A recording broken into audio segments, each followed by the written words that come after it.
live. Or with That's good. recording anyway. It says live, so we're going to roll with it. All right. Good morning, everyone. For those of you that I haven't met yet, my name's Jeremy Tabor, and I'm the co-owner of Exit Realty, Bob Lamb & Associates. Come on in, Paul. And I'm also a real estate investor. I actually got started investing in real estate before I even became a realtor. So I'm going to give you a little bit about that. My goal today basically is to, we can't do a whole lot in an hour, hour and a half, but if I can spark some excitement in you and just get you a couple of ideas that you take away from today, where you go out and put them into action, that's my goal today, because that's the most important thing, is to take action on this stuff. Okay, so the part of this is going to have to do with mindset, and I know we all want the nuts and bolts a lot more than we want to think about the mindset, but I will tell you that mindset is 90% of the battle, okay? When I got started, I was really young, in my early 20s, and I was dumb enough to think that I could conquer the world, right?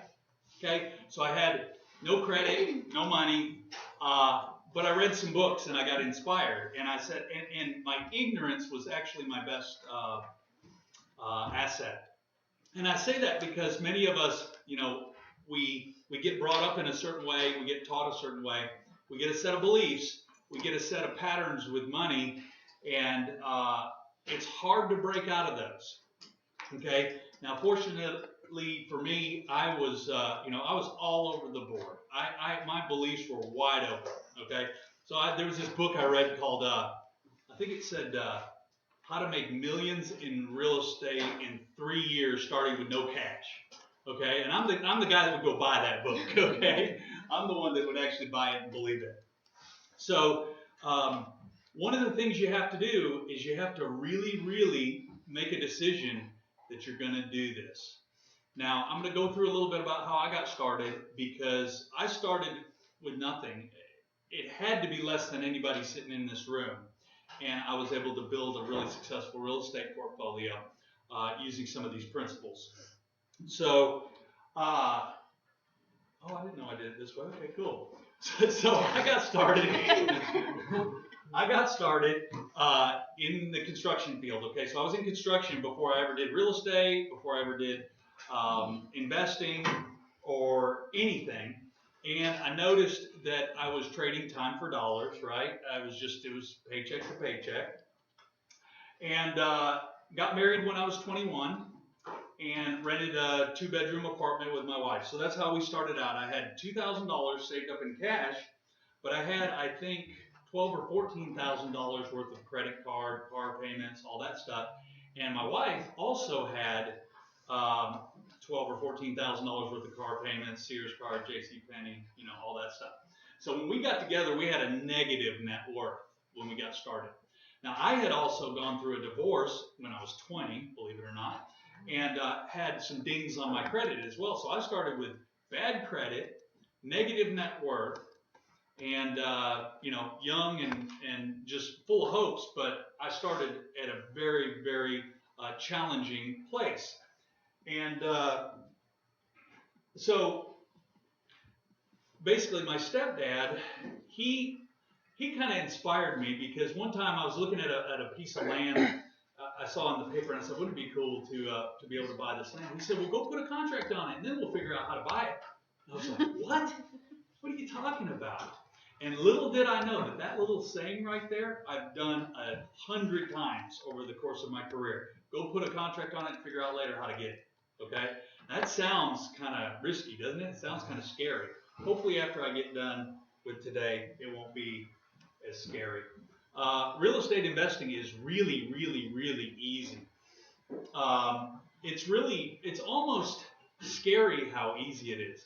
You can literally just pull off from the internet. I could literally right now pull off from the internet a little quitclaim deed, sign it and hand it to one of y'all, and we just made a several $100,000 legal binding transaction.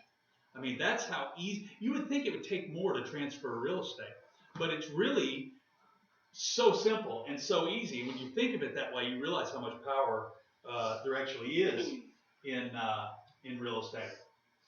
So the way that I got into rental properties, my wife and I, after that little apartment, we bought our first home together. Our interest rate was 9%, by the way, on our first house. Okay, we bought that little house, and I was learning about real estate. I was reading books, and I was like, I want to get into this thing. And so I found this little ad that said, log home, 45 acres, owner financing. Now, me being in my early 20s, my stepdad, he said, you know, put a contract on it and then figure out how to get it. So I was like, okay, I guess I'll go do that. So I went out there and I literally put that thing under contract right there at the kitchen table with, his name was Donald Schneller. I still own that property to this day. That was about 20 years ago. And I bought that house for $265,000. It was a house and 45 acres. And I sold off 27 acres of it for $160,000. So I basically had $100,000 in a nice log home and 17 acres. Okay, and the thing's worth like about $350,000 now. So that was one of the early things I did. Now, how many people would have done that? Now the guy, he didn't check my credit. He didn't. All I did was sit there. I told him, I said, my wife works in health insurance in Nashville. I'm a contractor. You know, here's what I do. And we wrote the contract right there at his kitchen table, and he transferred that $250,000 asset to me, which is worth a lot more now. So I got hooked on passive income. I bought that house. We moved from my current house, our first starter home. We moved into that log home, my wife and I, and rented out the little brick home that we had. And that's how I learned about passive income. So what happened was I didn't know a whole lot about this, and I hadn't experienced it before. But I opened up a separate savings account, and every month I would put the rent from the house in that account, and I would have the mortgage automatically deducted. And there was a couple $100 left over after all the bills were paid every month, and it just kept stacking up. I was like, honey, look at this, you know, we're not doing anything, and the money just keeps rolling in. I said, that's the way we got to make money. We got to figure out that, because passive income, you can do some amazing, amazing things with. So I got into flipping. Excuse me. I got into flipping. Maybe I have coronavirus. I don't know. Flipping out here. Part of what I learned in reading all the books and studying this stuff was you can make big chunks of money flipping property. Okay, we're going to talk a little bit about that. I am primarily a buy and hold guy. It seems to me like most of the flippers that I've met, not all of them, but most of the flippers, even though they're flipping, they're still working paycheck to paycheck. Okay, and what I do is I find people that are older, wiser than me. I look at where they are and I model those people. So I flip houses. I'm flipping houses right now, so I have nothing against it. But if I can convince you to buy and hold, and continue to add properties to your portfolio, you will become much, much more wealthy than you will flipping homes. And it's a psychology thing. So I told you about this. When we started out, we started out with nothing. Krista still had her credit good. I had messed up my credit through my divorce. Krista's was pretty good. It was like 680 or something. But I had to clean all my stuff up. Had to pay off all the bad debt. We did the whole Dave Ramsey program, and then after we did the Dave Ramsey program, we started working on the Robert Kiyosaki stuff. I'm going to talk about that here a little bit. Now, I want to show you this. If you look at the top here, here's the year 2000, and there's the year 2020, okay? Now, I want you to think about this. Everybody here was alive in 2000, right? Any youngsters? if you had taken, let's say you got $10,000. $10,000 in cash, and you had put it under your mattress in the year 2000. How much would it be worth today? 5,000. That's what I was thinking. Adjusted for inflation, right? But think about it. If you put $10,000 cash in under a mattress, today it would be worth $10,000 and whatever $10,000 will buy, right? What about if you had put $10,000 worth of gold under your mattress? How much would it be worth today? $60,000. Okay? If you had bought a rental property with $10,000 down and rented that property out, guess what it would be worth today? The average home in 2000 was $170,000, or I think that's median. The median home in the year 2000 is worth $170,000. Now it's $270,000. So you would have gained $100,000 plus all the principal you paid down over 10 years. Your tenant paid down. This is so important that we realize this, because so many of us are working with these beliefs and these habits with money that are holding us back. What I learned, because I've been very, very, very poor. I grew up poorer than you all could even probably imagine. I lived in a home with no running water at one point, believe it or not. That sounds, I know that's what they say in all the books, right? But this was true. And what I noticed was all it is mindset and habits. That's all it is. It's not the difference in opportunity. It's not the difference in what happens. Now, what happens to us all. And some of us get worse breaks than others. I get that. But when I look at my life and I look at the fact that I took this mindset and said, I don't care what happens to me or how broke I am. These books, these mentors are telling me that I can get wealthy if I do these things that nobody else will do. Okay? So 90% of the population will not do what I'm teaching you to do right now. In fact, probably 90% of this room will walk out of here today and not do a single thing towards this the attainment of this.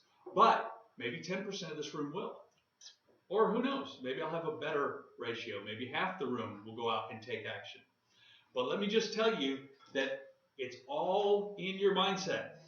Now, I've heard that for 20 years. All the books, all the trainers, all the teachers, they all teach you that. But to really internalize that and realize my thoughts are keeping me poor. It's a hard thing to swallow, because I remember when people were saying that to me 15 years ago, and I was like, crazy, man, what are you talking about, you know? But over the years, it's become more and more apparent. And your thoughts, the way you feel about money, you know, do you get a little bit of money and put it in cash and try to hang on to it the best you can, and you're not going to invest because it's risky, and you hold on to it, something happens, right? You get a little bit of cash and something happens, car tire blows out, right? You finally got $5,000, or you finally got $1,000, and a tire blows out and it's all gone, right? And that goes on over and over and over. And you just think, we think to ourselves, it's just life happening to me. I don't know what it is. That's just what it is. I hate to say it, but it's our mindset that's creating that to happen. Because if you had better thoughts about what you're doing, if you're headed in a different direction, if you're doing different things every day with your time, then those blowouts and those things that happen, you just kind of be like water off a duck's back. It hits you, you go, and then you look at the next property. It hits you, and then you go, and you look at the next property. Okay? Think about this stuff. Let's say one guy, you got two guys, or two gals. One of them puts $10,000 under the mattress, and the other one buys gold with it, or an appreciating asset, or real estate. That's the only difference. I'm going on 30 rental properties, okay? When I started, dead broke, with nothing. Absolutely nothing. Okay, I'm going to go over this real fast. Okay, y'all have heard of Dave Ramsey. So, I'll tell you my view. He's a lifesaver. Dave Ramsey is an absolute lifesaver. Now, where I part with Dave Ramsey is once I'm through the Dave Ramsey program, I'm okay with borrowing money for income producing real estate. Okay? Not getting over leveraged, not getting dangerous, but buying property just like you would buy your home. And the reason Dave Ramsey doesn't want you to do that is because he kind of feels that if you're toying around with debt, you're still going to use it for other stupid things, right? Well, I took the exception to that, and I do not buy stupid things with debt. Okay, if I'm going to buy stupid things, cars, boats, sunglasses, if I'm going to buy stuff like that, I'm going to buy it with cash. I'm certainly not going to finance it. Okay. Now, if you're not through the Dave Ramsey program, okay, those of you that are working on paying off debt, or maybe you're working on building up your emergency fund or whatever, don't think you can't get started in real estate, because you can. You can start this now while you're working your debt snowball, while you're working on the Dave Ramsey stuff. Now, if you're hardcore Dave Ramsey and you're not going to listen to this other part of it, then you'll have to wait until you can save up and pay cash for a rental property, okay? Now, that may be a long, long, long time. That's his belief. But what I've proven is if you go through his program, and his program is like Finance 101. Get a budget. Create, have a plan for your money, okay? Spend every dollar of the month in advance. Every dollar that you make, have a name for it, right? All these things he teaches, which is just basic Finance 101. How to balance a checkbook, right? How to keep track of your money and not overspend on stupid stuff, okay? Now, I hear people go the opposite direction, say, on forums and things, they'll be like, oh, Dave Ramsey's crazy, man. He just believes all this old arcane stuff. Well, here's the way I think of it. Dave Ramsey is like, it'd be kind of like people who say, oh, I'm going to do real estate, but I just don't do the Dave Ramsey thing. It doesn't work for me. To me, that would be like saying, I'm going to study English literature, but I'm not going to worry about learning the alphabet first. I mean, gosh, that's just all a waste of time. Why learn the alphabet, when you go straight to English literature? That's what it's like. I always chuckle when I hear people say things, they're like, oh, Dave Ramsey, he's so conservative, he's full of crap. Or if they say, Dave Ramsey stuff doesn't work for me. Have you ever heard that? Now, we're in the South. A lot of people here, he's really popular here because he came from, he's Nashville. But people that say Dave Ramsey stuff doesn't work for me, that means you can't save money.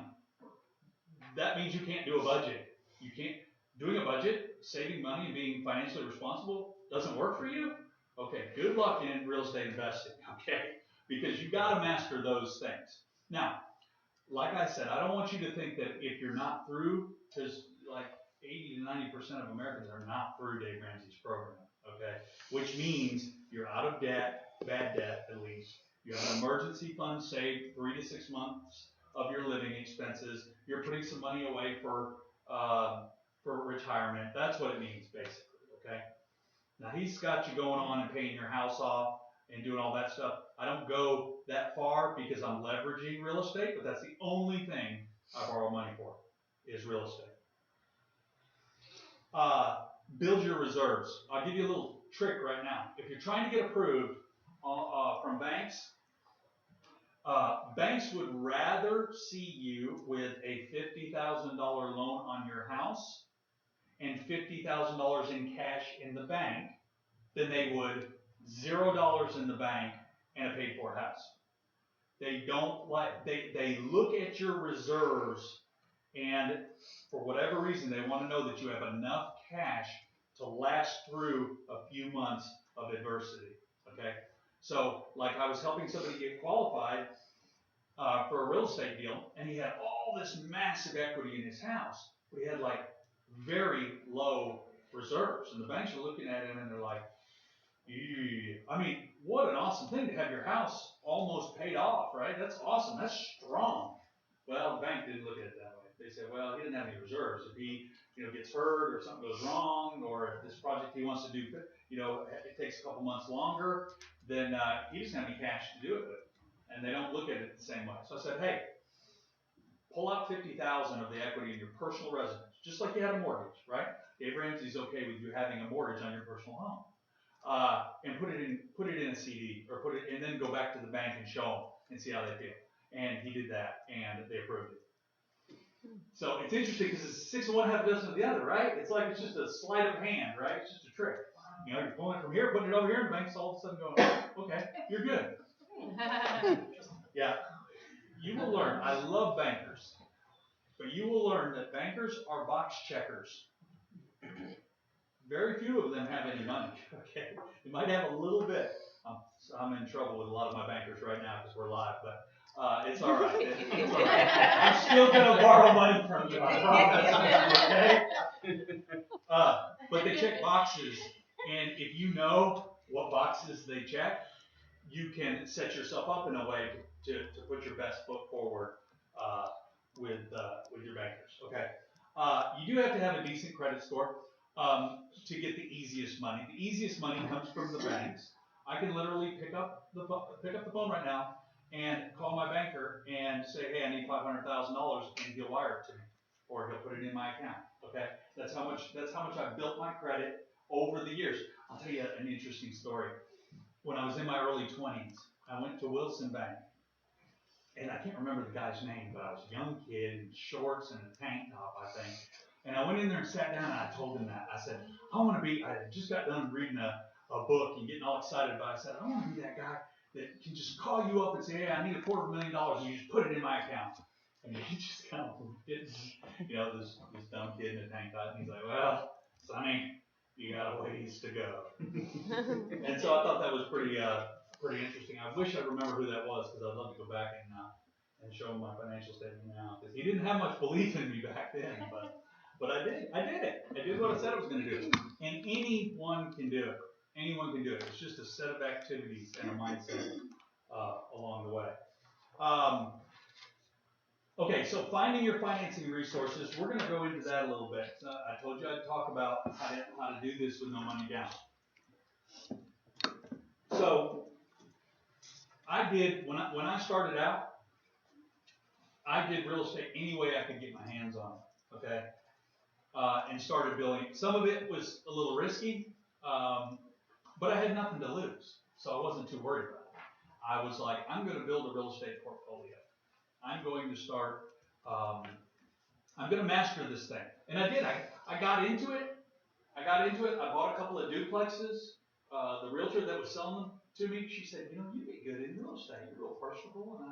And I got into real estate, and I mean, real estate has been just such a godsend for me. It fit me like a glove, and it's just all around been fantastic. So these are some primary methods that I've used to buy real estate with little or no money. So private money, there are people out there right now that have their cash in a shoebox, like I'm saying, or they have their cash in a money market. They're not going to ride these 1,000-point ups and 1,000-point downs. They take their money out. It's sitting there. If you can show them, and I know some of you are doing this, that they can earn 5, 6, 7, 10% on their money, they would gladly do it. Okay? Their money is secured with real estate. When you invest in real estate, you have a secured asset that can be snatched right back if the people stop making their payments. In Tennessee, very quickly, like 45 days, you got your stuff back. Okay? And so what I mean is, let's say you've got Uncle Joe, okay, and you want to do this. And Uncle Joe's sitting there with $250,000 in a money market account earning 0.8% or 1% or 1.2%, whatever it is. It's like not even keeping up with the cost of inflation. If you can show him that he can make 6% guaranteed month after month after month, fixed rate, it won't go up, it won't go down, why wouldn't he do that? Now, the only reason he wouldn't do that is if he didn't believe you. So your job is to get real good at explaining the truth to him. So I've got a lady and her husband that moved up here from Florida, and they loan me money all the time, okay? They've given me In fact, just 3 weeks ago, they gave me $225,000 to buy a house that's now paying the mortgage, giving them 6%, or I think it's down to 5% now, but they're getting a guaranteed 5% on their money, okay? Month after month after month. And if let's say I drop dead, let's say I get hit by a car, all they have to do is go file if my estate doesn't pay the payments on that thing, all they have to do is file a deal, foreclose on the house, they get the house back, they sell the house, get all their money back. I mean, that's as secure as you're going to get. Okay, now you put it in the stock market, you never know if it's going to be up 1,000, down 1,000, who knows? This thing could be down under 20,000, You never know. I mean, history shows it goes up, but who knows where it's going? It's probably back up by now. It was supposed to be down 800 points according to the futures. But be back up tomorrow, right? Up, down. Private money. Okay, so how would you get started on this? Figure out some people that have got some money. Make a list. Who's got some money? Who do I know? Uncle Joe? Bob Lamb? Jeremy, Tabor, Bob Lamb, Krista Tabor. We go to Krista if Jeremy says no. Make a list. You know people that have got something either in a 401k, an IRA, or just sitting in the bank. And even if they don't have much, what if they've only got $30,000? If you can show them that they're going to make 5 times the average right now in interest on their money, and it's secured, they're going to do it. You just have to get good at convincing them. Now, if you're young and you've never done this before, or if you're old and you've never done this before, it sounds daunting. How am I gonna approach somebody? I don't know what I'm talking about. Take it a step at a time. Anything that I do, I break it down, okay? If I think about something new that I'm going to do, I just break it down. I go, okay, one step at a time. First step, make a list of people who may have some money. Second step, what is a good question I can ask them to lead in to see if they would even be interested? How about, would you be interested in making 5 or 6 or 7 times the amount of return that you could get in a money market and have it guaranteed? Do you have any interest in that? Do you have any interest in quadrupling your interest rate return on money that you're investing right now? Who's going to say no to that? No, I like the 1% I'm getting. No, I'll stick with 1%. 1%. That's all I want. They're not going to say that. But just take it a step at a time. And then when you get out of this room, do something. Stand up, walk out, go call one person. I don't even care what they say. Say, hey, you got any money? We have people here in this room that do private money all the time. What's the difference about them? Do you think they put their pants on different every morning when they get up? They don't do anything different except ask for the money.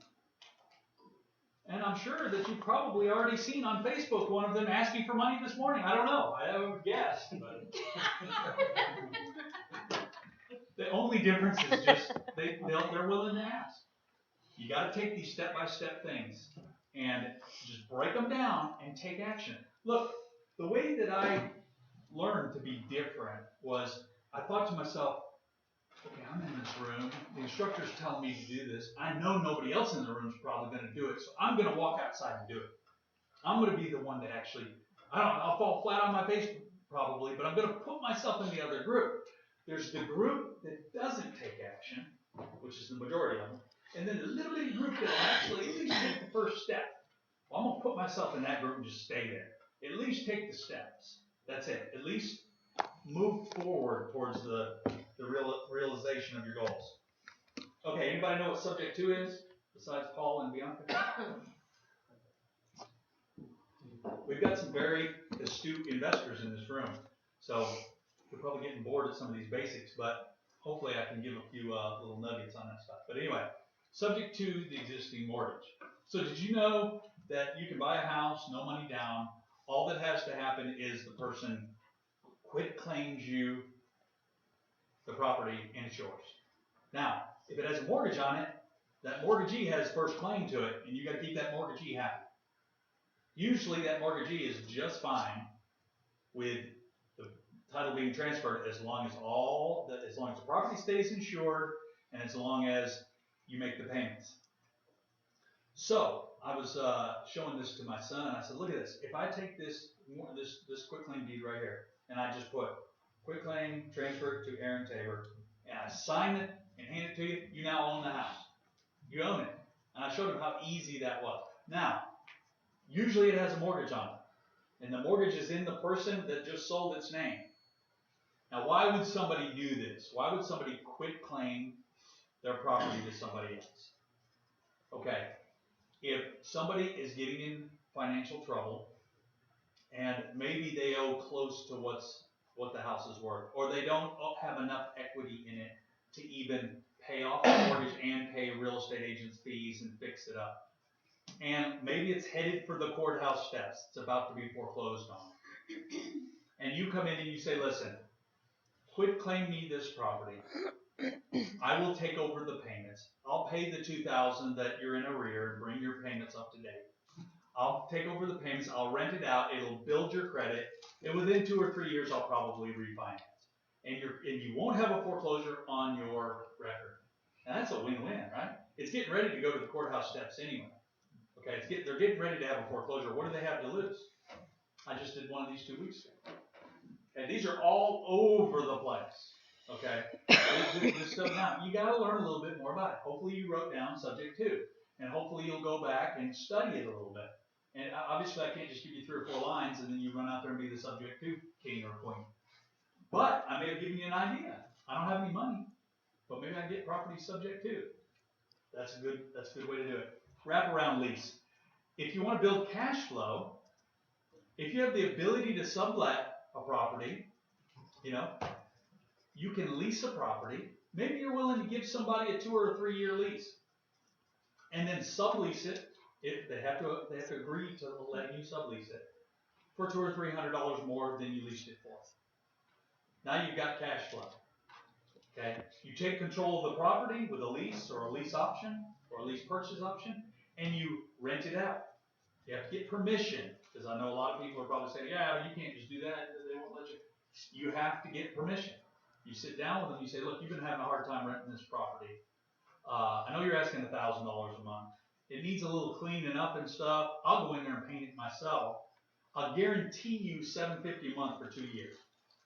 If you lose 2 months, 2 more months of this year, that's $1,000 and $1,000. You've already lost $2,000 for the entire year. You're better off renting it to me for $750 a month.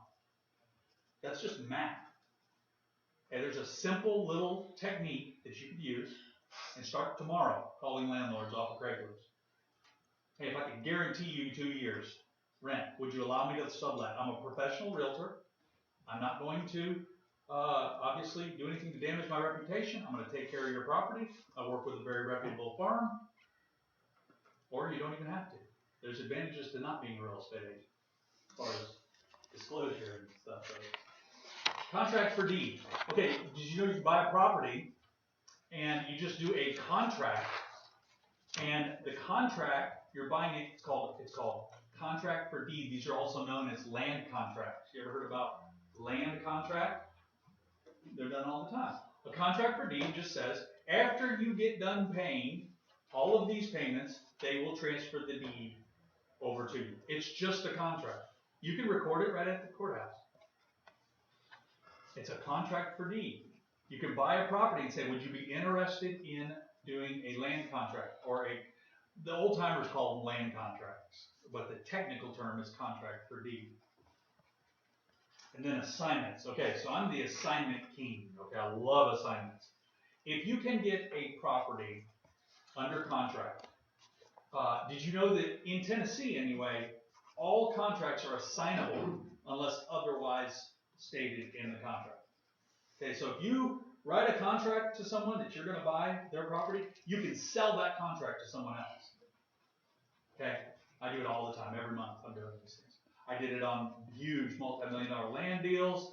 I did it on little bitty $50,000 houses all the time. That goes back to my stepdad said, put it under contract and then figure out what to do with it. Is that wholesaling pretty much? That is an aspect of wholesale. Okay. Yes. Now, look, wholesalers, when you use that word, wholesalers kind of get a bad name because a lot of them are kind of shady. A lot of them are really good.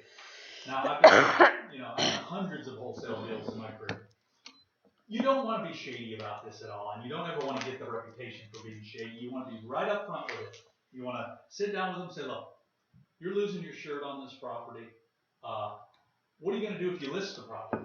You're going to list it, and isn't it the same thing as wholesaling it to me? You're going to list it with, go 6 months, show it. Isn't that the same thing as putting it under contract? Let me go sell the contract. I have a whole group of investors. I'm not going to take it to my investors unless I have a contract. Okay? And as long as the seller's okay with that, which they are a lot of the time, if you can explain it correctly. Now look, a lot of this sounds like Greek to some of you maybe that are just getting started. So here's what you do. Take one of these terms like assignments, go back and Google it. Print out one page on assignments and read it. If you don't understand something in there, highlight it and then call somebody, me, somebody, or look up that phrase, or get on a forum. Take this bit by bit. This is all I did. I'm telling you exactly how I did. Now back then we weren't Googling things, but we were making phone calls and looking in the books and looking up stuff. These are all awesome strategies for building wealth. All of these. And you do all of these with no money down. All of these right here. And they're done all the time. The only difference in somebody that can't do this and somebody that can is their belief. See, so I've seen and done all of these multiple times, right? So it's very easy for me to accept the fact that this is possible. Now, there's probably people in this audience that are like, oh, that just looks like Greek, Jeremy. You're speaking some other language here. If that's where you are, just like I said, start at the first step. Learn about private money. If you don't like that idea, go to subject twos and learn about them. There's whole books written on these things. Okay? I gotta move along here. So here's the thing. Your money is made when you buy. So a lot of people say, I gotta get all my financing and my money lined up. Once I get my money lined up, I get pre-approved, I get all the money, then I'll get started in real estate investing. Okay. Well, you're missing the point. Okay. Your money is made when you buy the property, not when you sell it. Okay. And what that means is a good buy, your money's in the bank once you buy it. If I find a $200,000 property and the seller's like, you take it off my hands, if you can close in 2 weeks, I'll take $150 for it. $50,000 is made the minute you put that thing under contract. It's made. Now you may be saying to yourself, yeah, but what if it has repairs? What if it's this? What if it's that? No, when I'm talking numbers, I'm talking about all that stuff is already accounted for. Now, the devil's in the details, and you have to be detail-oriented with this stuff. So, if you're new to this, you want to do what several people in this room do, and when they're looking at a deal, they look at it, they do the numbers the best they can, and then they take it to somebody else and say, look at this and tell me what I'm missing. What am I missing here? This looks like a great deal. And I might look at it and say, oh, did you think about this? They're like, oh, no. Whew, that was close. That was $20,000. Okay? So, it's even if you don't know everything, you can leverage other people's talent, other people's knowledge. You don't need to know everything. You just have to have the will to move forward with this thing. Okay, when I say use the law of averages, you have to get this in your mindset. Now, this mindset has to be in sales and in real estate investing. You have to know you're going to look at 10 properties. 9 of them are not going to be worth a flip. Okay? 9 of them you won't want to buy. Okay? But 1 of them you probably will. If you look at 10 properties, there'll probably be 1 with some kind of potential there, right? Now you say, wow, that sounds like a lot of work for 1 property. Well, if that 1 property makes you $75,000, then it was worth it. So then you say to yourself, well, how often do I want to look at 10 properties? Well, if it was me, I'd wanna look at 10 properties in a day, okay? So I can find one every single day, right? That'll give me 365 deals a year that I could possibly move forward on, right? So you might say, well, I'm too busy to do that. Okay, then do one a day. So one a day, just analyze one property a day. A lot of what I learned came from a book called Rich Dad, Poor Dad. It was a book series by Robert Kiyosaki. And he gave these little tips at the end. He said, look at a deal a day. And don't ever let a day go by that you don't look at a deal. Set some of these goals and it's just like exercise. If you get on an exercise routine, the first day you let yourself off the hook, you're going to let yourself off the hook again. And you're going to do it again. So if you say, okay, I'm going to look at 5 properties a week. If you get to the end of the week and you haven't looked at any properties, don't go to sleep until you look at 5 properties. Even if you've got to pull up 5 FSBOs online, don't let yourself off the hook. Set these goals and reach these targets. This is the mentality that'll get you going. Okay, so this is what Robert Kiyosaki talked about. I've hammered this home for years, but the goal here is to one day have enough income from your personal resources, your personal assets, have enough income to pay for your living expenses. Okay? There's all of these groups called, have you guys, anybody heard of the FIRE groups, Financially Independent, Retire Early? Go back and look up the FIRE groups. Okay, this is a movement. This guy wrote this book called FIRE. It's a movement, Financially Independent, Retire Early. They have Lean FIRE, they have Fat FIRE, they have Real Estate FIRE. There's all these different groups. I joined the Lean FIRE. They have a Finally FI, which is like, finally I'm retired, finally made it. But I joined these Fat FIRE people. These people are like, 50 grand a month. They're like, I need 50 grand a month to pay my lifestyle. To us, we're like, 50 grand a month? How can you spend that much money? To them, it's just pocket change. I mean, there's all these different levels of thinking that are so far out of what we realize. But the cool thing about it is it's available to any of us. I mean, if I could do it, then anybody in this room can do it. You just have to be dumb. Like I was. You have to suspend your disbelief and say, I'm going to do that. Now look, what's the alternative? Okay? If you're not, what's the alternative? 20 years from now, okay? If you're not doing these things, or at least doing the Dave Ramsey plan, if you're not doing that, then 20 years from now, you'll be exactly where you are right now. If you're still living. You'll be exactly where you are. For whatever reason, if you don't specifically plan for financial security and freedom, if you don't specifically plan it, you'll never reach it. Zero chance. So if you don't have a plan right now, at least on a single piece of paper, just write it out, just scribble it out. Say, oh God, I don't want to be one of the ones that doesn't have a plan. Because if you don't have a plan, you got zero chance at becoming financially independent. So first thing I'm going to do is I'm going to run into the bathroom and scribble out a plan real quick. Hurry up, get that plan on paper. You know what I mean? Be one, and you're like, okay, I'm one of the people that has a plan at least. I don't know what the heck I'm going to do, but at least I wrote it down. Okay.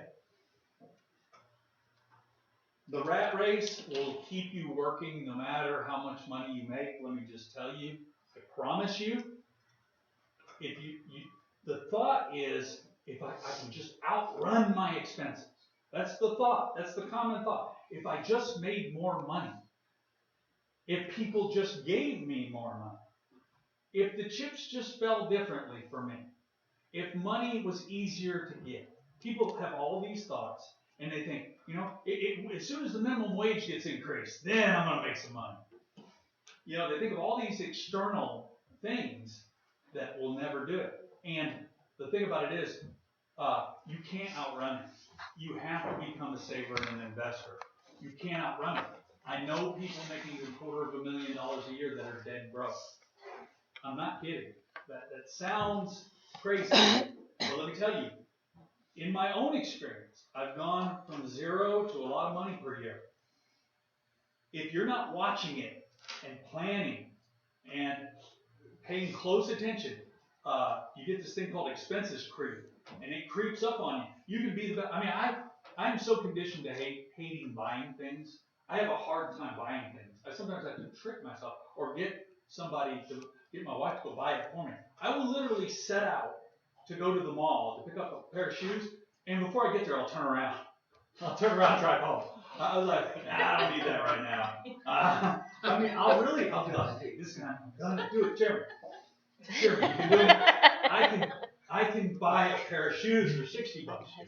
Okay, you deserve a pair of shoes. It's okay. That is true. I'll get all the way there. I'll walk up to Foot Locker or whatever, and I go, man, these shoes are doing just fine. I'll turn right around and walk away. Now, actually, you should see my shoes. Actually, I just threw them away this morning. The backs were literally, my running shoes, falling off of them. I mean, I know, it's crazy. I've just conditioned myself to try not to spend money because most people overspend, right? Most people never have enough month at the end of their money, right? Okay. Here's where I find my properties. Okay, I'm going to give you the secrets. These are, big secrets here. Craigslist, driving for dollars. You know what driving for dollars is? I'll give you a little tip. There's this cool app called Deal Machine. Anybody heard of it? Deal Machine. Do you have it? Yeah, we've used it before. Yeah. Yep. So you can drive around, and it shows you right there as you're driving who owns the properties that you're passing. Who owns it, how much mortgage is on it, So if you drive past a vacant property that's got all kinds of grass growing up in the front yard, it will literally, all you gotta do is push a button and it'll start mailing them mailers saying, hey, I'd like to buy your house. It'll give you their phone number. I mean, it costs a little bit. It's like $15 a month or something. But it's called Deal Machine.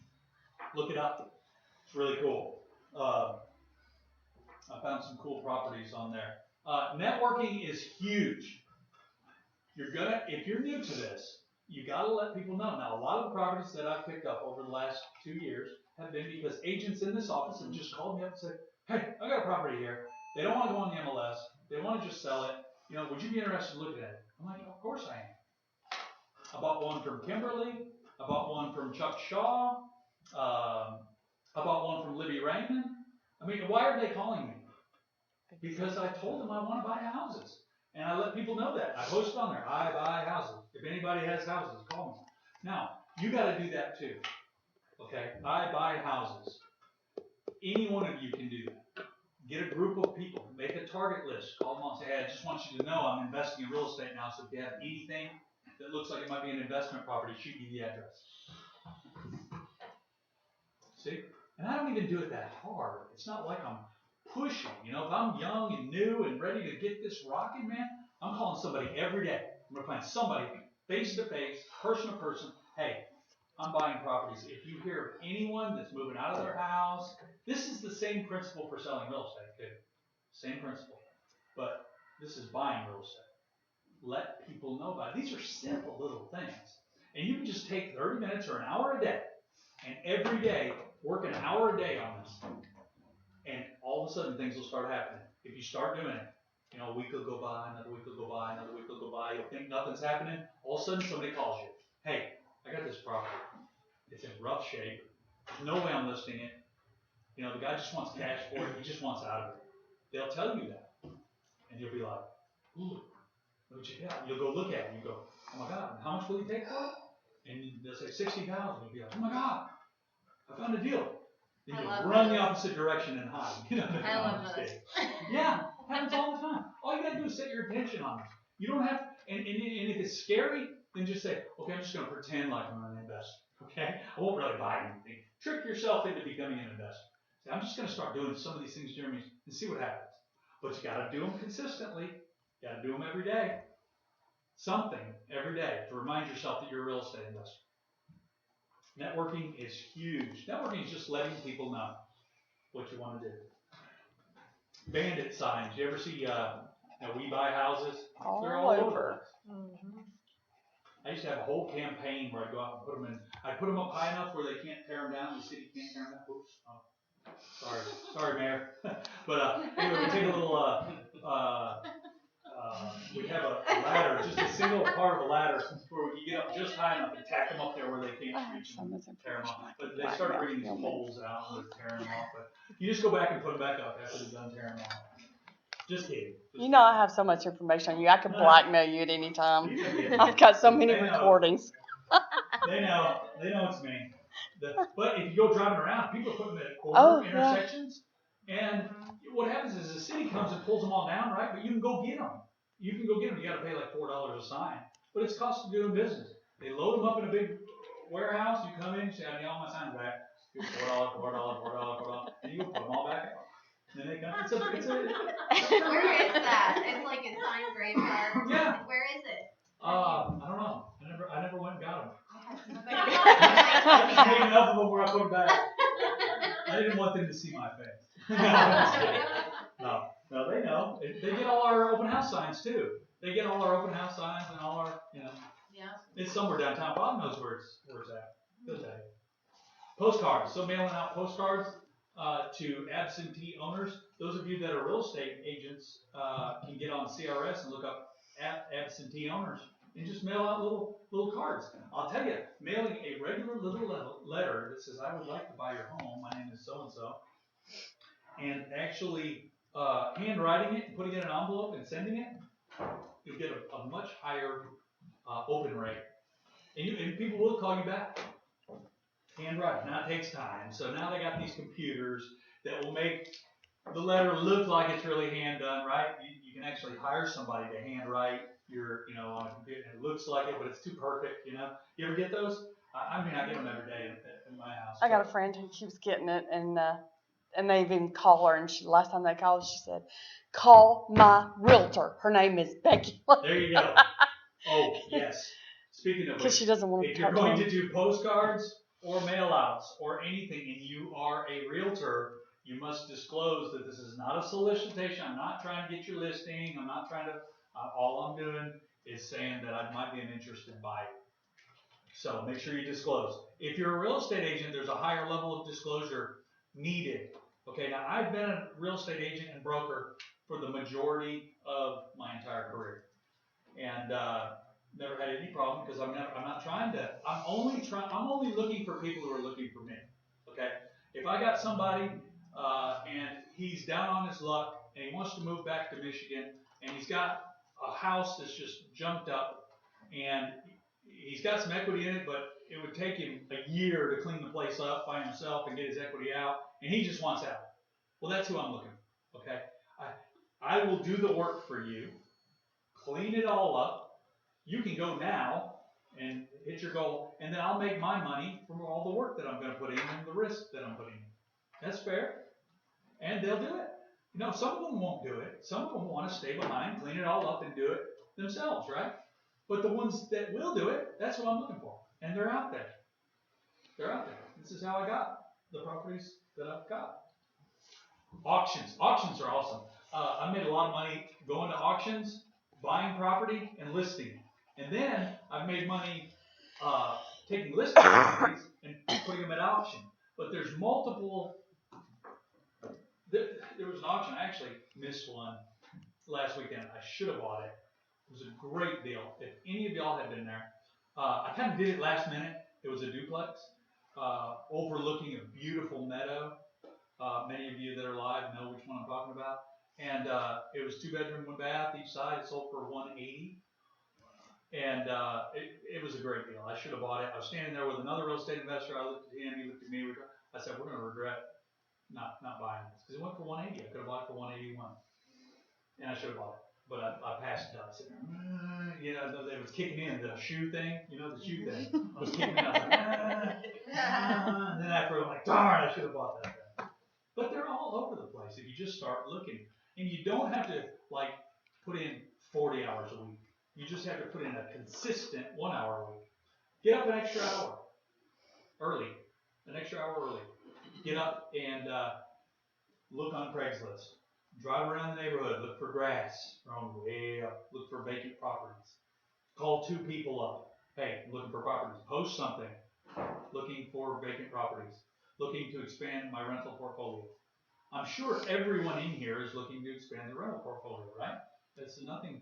Even if you don't have a rental portfolio, you need to expand it, right?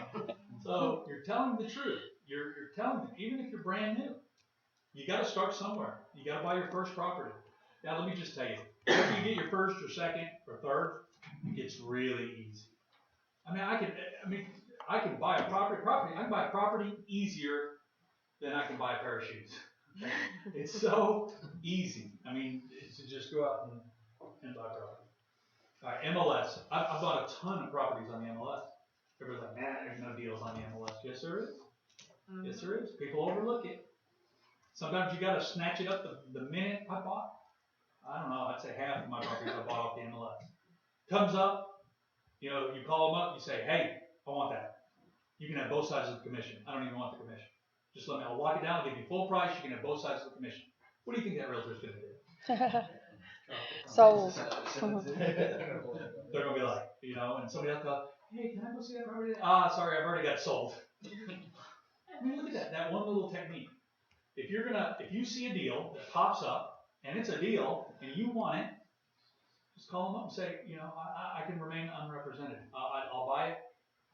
You can have both sides. I learned that trick and I was like, oh my God. Every greedy realtor out there, that's like, heck yeah, I want both sides. Yeah, you're giving up 3%, but if it's a deal, if you're going to gain 50,000, but you're going to lose 3,000, it's okay. It's okay. All right, let's talk a little bit about analyzing the property real quick.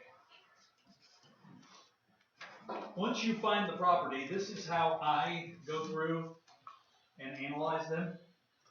Now look, this is really important. Your emotions will get you a little bit. Stock traders learn this. I did a little bit of stock trading early on. You learn that your emotions are your biggest enemy in investing. It will cause you to buy something when you shouldn't. It'll cause you to not buy something when you should. And it's all because of emotion. Something inside you, your heart's palpitating. Don't buy. But it's such a deal. It's such a deal. Don't buy. It's scary. Okay? Or the other way around. You'd be like, I gotta have that. That is a deal. You run all the numbers, and it's like, these numbers are terrible. I don't care. There's gotta be something good about it. Okay? Your emotions will get you, so make sure you run the numbers. Make sure you run the numbers. The devil's in the details, guys. The devil's in the details. If you don't run the numbers, and then give it to somebody else. Say, let me run these numbers for you. I'll give you $20. Run these numbers for me and tell me if I'm crazy. Yes. And then there's people that it'll be a multiple offer situation on the MLS. And that's what the house that Brian sold that that we renovated, we lost a bunch of money on it. Out of 50 houses that we've done, it's like the one that we lost a lot. We lost our shirts on it. But at the time, there were like 5 offers on it. So then, same thing happens with the auctions where you get into that bidding war situation and then you offer. Your emotion. That's what auctions are all about. Yeah. The entire premise of an auction is based on creating that excitement, that momentum, and getting 2 people fighting against each other. Kind of like a rooster fight. All you want is 2 people that are like, I ain't letting him get that. I did that. I bought the entire side of a mountain one time because of my emotions. Okay? Got up there, and my wife was there. It was the whole side of Oregon Road, all the way down the mountain, like 65 acres or something. Bought every one of those tracks down through there. And it was just because this other person was like, no, I'm going to get that. I'm like, and Krista said, are you going to let him have that? No, it turned out good. Actually, I wish I had kept that property. It's got that, what are they doing up there? Some type of an event thing. You go on the back side of Oregon Road, most beautiful views from everywhere. Let's see, I did make some good money on that, but man, that sucker would be worth a fortune now if I'd have held on to it. See, that's why I talk about buy and hold, because usually if you held on to something, it's worth money far beyond what you even would assume. Okay, So do a CMA. If you're a realtor, you know how to do a CMA. If you're not a realtor, then find you a realtor that's not busy that'll do a CMA for you. Okay? Competitive market analysis. That's just pulling comps. It's kind of like what an appraiser does, but not exactly. Pulling comps and seeing if you can come to terms with what the value of this property is. Now, it's not always accurate. Okay? It's not always right. You can go do and say this is worth 180, and maybe it's not worth 180. All the data shows it's at 180, and you put it on the market, it doesn't sell for 180. So you have to back up what you really have to give it your best shot. Now, even appraisers are out there, and they're using all this technical guidelines and things to evaluate a property. But you get two different appraisers on the same property, you can have a huge swing in value. Okay, so it's an opinion of value. So you got to look at something and say, I think I can get 200,000 for that. Let me see what data I can get to back it up, and let me get somebody else's opinion. Here's some of the opinions that I do. Some of the things I use to base my decision on value is do a CMA first, see what Zillow has to say. Okay, Zillow is pulling information from different databases. Just see what it says. It's not going to probably be accurate, but it could be somewhere. If Zillow says that something's worth 270 and you're coming up with 180, why is it saying that? Look around. Did you miss a comp? Or is Zillow just crazy? Could be just Zillow's just crazy. But it'll make you look a little bit harder. Look what it sold for last. Go back in the tax record and see what they got for it. One of the things that makes me feel really good about buying a piece of property, if I'm buying something for $160,000 and I saw that 15 years ago it sold for $155, I'm feeling pretty good about this deal. Okay? If I see that 15 years ago it sold for $80, well, I need to do some more due diligence. It could have risen in value that much, and it probably did. But one thing that I know, if I can see that something has sold for close to what I'm buying it for 10 years ago, I'm probably okay. Now, not definitely okay. Not definitely okay. Because some people, back in 2007, paid too much for their property. Maybe they paid $270 for it. And then it went down to where it was worth about $210. And now it's finally made its way back up to $270. Well, if you look at it and go, wow, 10 years ago, $270. Awesome. Must be worth $370 now. You can't do that. Okay? You have to take multiple points and put these things together. So you have to say, okay, my CMA says it's worth 180. My Zillow says it's worth 210. The last sale, it sold for 170. The tax record, the tax assessment says 180. And then, is there any forced appreciation that you can build? So, forced appreciation is where you take a property and you either finish an unfinished area or you just clean a property up enough to where you're forcing the appreciation immediately. Okay, we've taken properties. There's a lot of properties out there that I bought a house that I resold to my brother-in-law. Actually, has an entire upstairs that is completely unfinished, but it's like the whole length of the house. It's all floored and everything. So I could add like 1,000 square feet for like maybe 25 grand. 1,000 square feet on this house.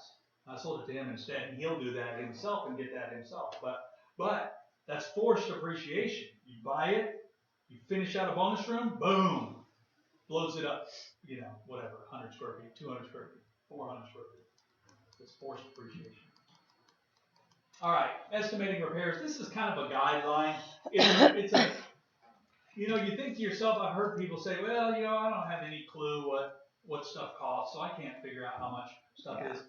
If you take a guess at it on each item, you'll get somewhere close. You might be within 30%. You may be off a little bit, but you find a property, just do it for the fun of it. Find a property and say, what would it cost me to paint it, carpet it, put a new HVAC in it, put a roof on it. And just try it. Try it with your own thought before you even give any study to it. And, carpet, $1,000. Tile, $500. Hardwood, $2,000. Just take some guesses. And then when you get to the bottom, then do a real one. And you'll see you're not terribly far off. Now you might be 30 or 40% off, and that's off quite a bit. But what I'm saying is this is easier than it looks. You learn the per square foot price on this stuff. You know, carpet, $1, $2, $3 a square foot. You know, tile, $3 a square foot. You know, hardwood, install, $5 a square foot. Paint, $2 a foot. You know, roof's gonna be $4,000, give or take, $4,000. You know, so depending on the size of the house, you know, windows can be expensive, but it's really not that hard. It wouldn't be that hard. Now think about it. If you say to yourself, well, I don't know how to estimate stuff. How hard would it be to sit down for an hour, just Google some stuff, or text some people, how much do you charge to install hardwood? $5. Okay, there's your baseline, $5. Now I know how much hardwood costs. How much is paint? How much is it? And you get that whole thing, and then all you do is multiply it by the square footage, right? Now you're all of a sudden a estimator, right? What I'm saying is that we make a mountain out of a molehill with some of this stuff when it's not rocket science. I'm not saying that you don't have to be precise. You do have to be precise, but I'm trying to get you over all the thoughts you're having right now of why you can't do this, okay? Because I can feel them, they're floating up into the air, you know, yeah, but I gotta get this credit card up. Yeah, but I know. Well, it's easy for you to say. You're one of the owners of Exit Realty. Well, you know, you probably were, you know, he must have had an inheritance. Well, it's easy for you. I got mouths to feed. I can't go off investing in real estate. I can just hear them. They're all coming in. I mean, I don't know what it is. I can go on for hours. I know I'm getting them all. But if you get past those, you know, well, you know, I just have to focus on this. I got to focus on that. No, take 30 minutes. Okay, everybody here's got 30 minutes. Study a little bit every day, and then make yourself an offer. Now, see, I was wild and crazy where I was like, I'm gonna make an offer by the end of this week, even if it gets rejected. Find a house, walk out of here, and make an offer on a house 30% less than it's listed for. You're gonna piss somebody off. You gotta to piss somebody off. How much time is it gonna take for them to look at that offer and go, not taking it? Now, what are you gonna do if I tell you to do that? And you go out there and they go, you know what? We were just getting ready to drop this thing, $35,000. My seller might be willing to deal with you. You're gonna go, oh my God. Oh my God. Oh God, call Jeremy. This stuff Jeremy works. can abort. This stuff works. I'm telling you, it works. All you gotta do is believe it and start working on it. Now, you might make a phone call and you might make $100,000 on your first deal, or it might take you 6 months to get your first deal. But maybe after 6 months, you get your first rental property. Maybe you get another one to 7, and another one to 8. Maybe the market slides a little bit, and all of a sudden some foreclosure stuff start popping up, and you get another one, and you get another one. And then pretty soon you come back in a year and you say, Jeremy, you won't believe it. I did your class, and I picked up 7 properties in the last year. It's awesome. I didn't know it would be this easy. Maybe that'll happen. Okay, terms of price. Don't forget, price is not always the only consideration, okay? Sometimes people will sell to you because they like you. Sometimes you can get somebody that comes along that makes an offer on a property, and the seller won't sell because they don't want to sell to that person. Or maybe they didn't like his attitude. Or maybe they think he's a shyster. Maybe he offered $20,000 more. I've had people say, I'd rather sell to you for $200,000 than to him for $250,000. Multiple times.